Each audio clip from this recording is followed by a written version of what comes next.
Hello, welcome back to my channel Ritisha. আশা করি সবাই খুব ভালো আছো।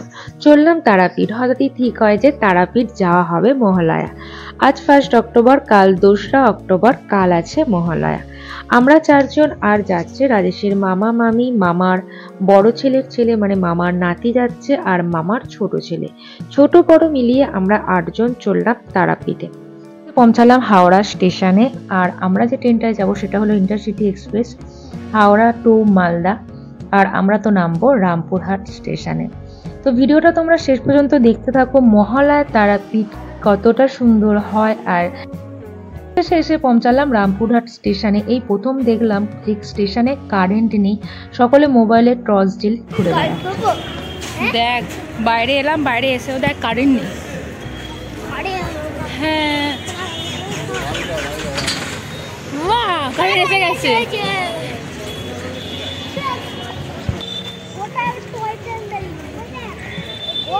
রামপুরহাট থেকে আমরা অটোয় করে চললাম তারাপীঠ। তারাপীঠ যাওয়ার সময় অবশ্যই তোমরা দেখবে যে একটি গেট পড়ে, আর এই গেটের কাছ দিয়ে যখনই সকলেই যায় অবশ্যই একবার বলে ওঠে জয় তারা।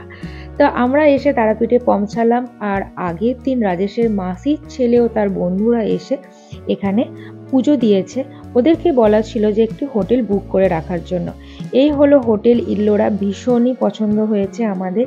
হোটেলের সাথে রয়েছে ওয়াইফাই, আর হোটেলটা মন্দিরের এতটাই কাছে, তোমাদের সাথে আমি সেটাও শেয়ার করব। যেহেতু কাল মহালয়া, হোটেল পাবো কি না, কতটা ভিড় হবে বুঝতে পারছিলাম না, সেই জন্যই ওকে বলা আগে থেকে হোটেলটা বুক করে রাখার জন্য। এই দেখো আমি হোটেল থেকে জাস্ট বেরোলাম, আর এই হলো মন্দির, ভীষণই কাছে।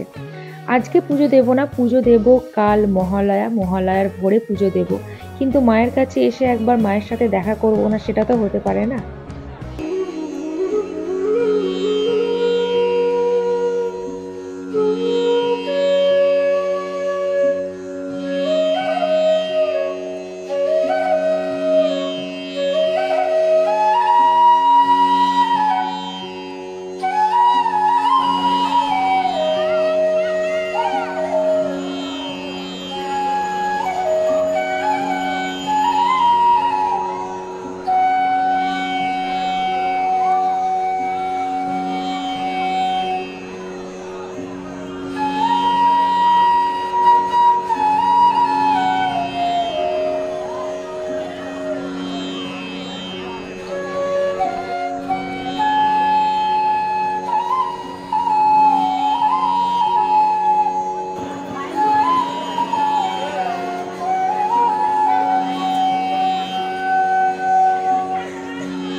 মায়ের ঘরের দরজা বন্ধ হওয়ার পর আমরা ভাবলাম একটু যাই মহা শ্মশানে ঘুরে আসি, আর তোমাদের সাথে শেয়ার করি রাত্রিরে শ্মশানের দৃশ্যটা কীরকম হয়।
এটি হলো রাতের দ্বারকা।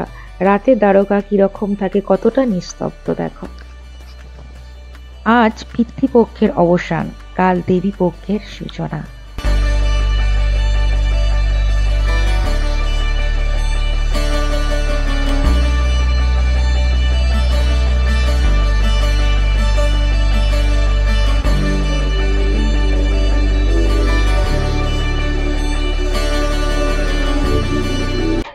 এখন বাজে ভোর 5টা। শুভ মহালয়া সবাইকে। সকলে স্নান করে রেডি হয়ে গেছি মায়ের কাছে পুজো দেওয়ার জন্য। আজ দেবী পক্ষের সূচনা করলো। এই ভোরটার জন্য সকল বাঙালি গোটা 1 বছর অপেক্ষা করে থাকে মহালয় শোনা বা দেখার জন্য, যেটা এই প্রথম এবছর আমার হলো না। কিন্তু এটা ভেবেও ভালো লাগছে যে এই প্রথম মহালয়া মায়ের কাছে এসে কাটাতে পারছি। আজকের দিনে মায়ের কাছে এটাই চাওয়ার যে তিলোত্তমার যেন সঠিক বিচার হয় আর সকলের মঙ্গল কামনা করি।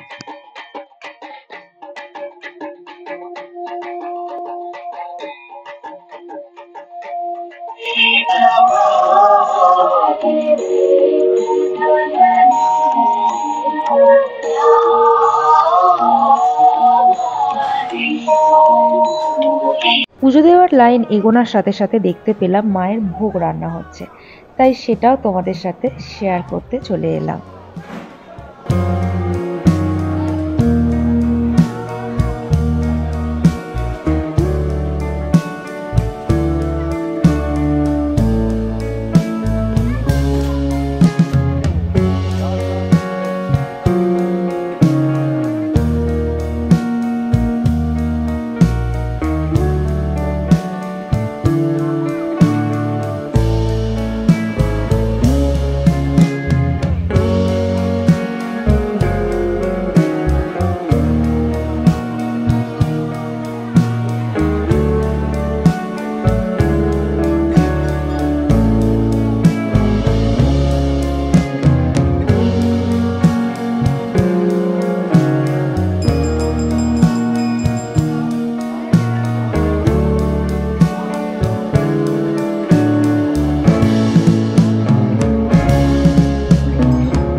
এখন বাজে 11:45 আর আমাদের ট্রেন আছে 12:20-তে। অনেকটা আমরা লেট হয়ে গেছি। ভাবিনি কালকে যে এতটা প্রচণ্ড ভিড় হবে মহালয়ার দিনে। তো খুবই ভালো লাগলো। এবার আমরা রওনা দেব রামপুরহাট স্টেশনের দিকে। ভিডিওটা এখানেই শেষ করছি। তোমাদের কেমন লাগলো অবশ্যই তোমরা কমেন্ট করে জানিও। ভালো লাগলে লাইক করো, শেয়ার করো, আর যারা যারা এখনও আমার চ্যানেলটা সাবস্ক্রাইব করোনি প্লিজ আমার চ্যানেলটা সাবস্ক্রাইব করে দিও। সকলে ভালো থেকো, সুস্থ থেকো।